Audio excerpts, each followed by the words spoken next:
Welcome to the Biz4Afrika South African budget session. With me I have Kyle Mandy.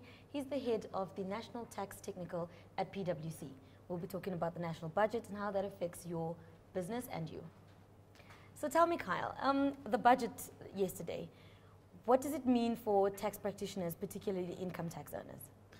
Well, if you look at it for income tax earners in general and so on, the budget's not particularly positive. We've seen significant increases in some taxes, particularly personal income taxes, depending on whether or not you're a low income earner or a high income earner, as well as significant increases in fuel taxes in particular.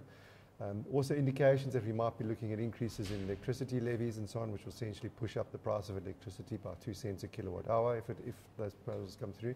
So as a taxpayer, not particularly positive, and it's generally bad news, but that was expected. So give me a little bit of the highlights of the budget. Was there anything to look forward to?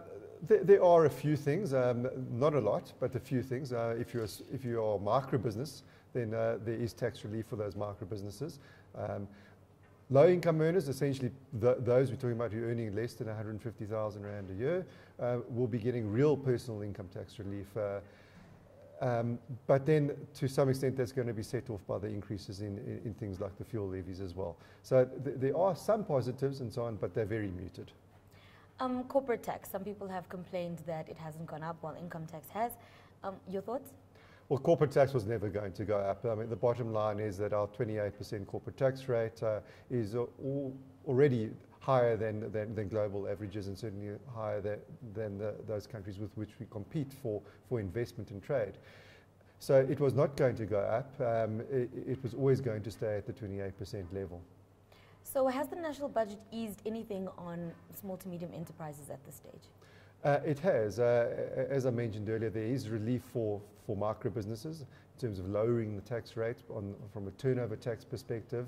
But that's probably it. There's no other real relief, and you'll see those small businesses will also be hit by increases in the fuel levies, increases in electricity prices coming through from any increase in the electricity levy as well. So this is not a good news budget from a growth point of view at all. So from that, I take it that you don't think the budget has helped in any way cut some of the red tape that has affected SMEs? No, there's no mention in the budget in terms of alleviating the administrative burden for SMEs at this point. Perhaps that will come through at a later stage. We do know that in last year's budget there were proposals around providing some relief for small business corporations and reforms in that space. That was put on hold for further consultation. So we'll perhaps see that coming through in the next year or so, but nothing specifically mentioned in this budget. Can you outline a few of those that you think that need to be prioritized, some of the things that are setting SMEs back from being great? Well, the biggest burden that SMEs face is around the administrative burden in terms of complying with taxes. So anything that is done in order to simplify that. The one thing that was actually mentioned in some of the documents was putting in place legislation to move towards a self-compliant system for income tax purposes and so on. So that is probably the most simplest way of easing the administrative burden to some extent on all business, let alone small businesses and so on. That will reduce the burdens quite significantly. So in what way do you think the fuel price is going to affect SMEs at this stage? Well, it will affect SMEs just as negatively as it's going to affect anyone else. The bottom line is that we're looking at, come the 1st of April, and assuming that what happens with the oil price as well, just the tax increases are going to add 80 cents to the price of petrol.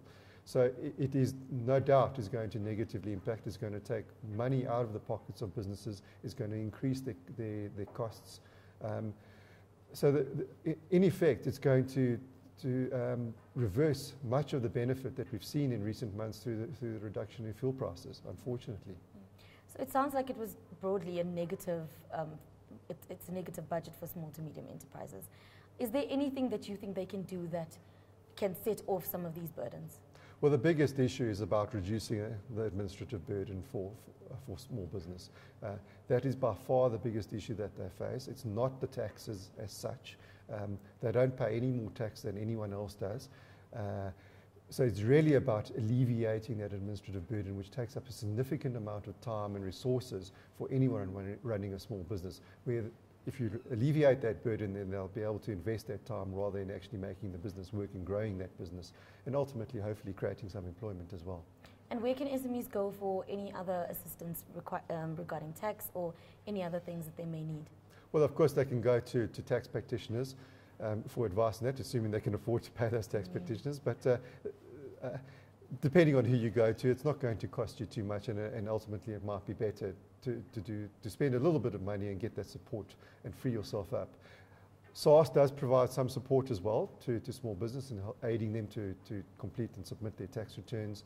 And if a small business is still filing returns manually, they should consider moving towards e-filing, which will help them to reduce that burden as well. For any other advice and tips, please go to southafrica.biz4afrika.com.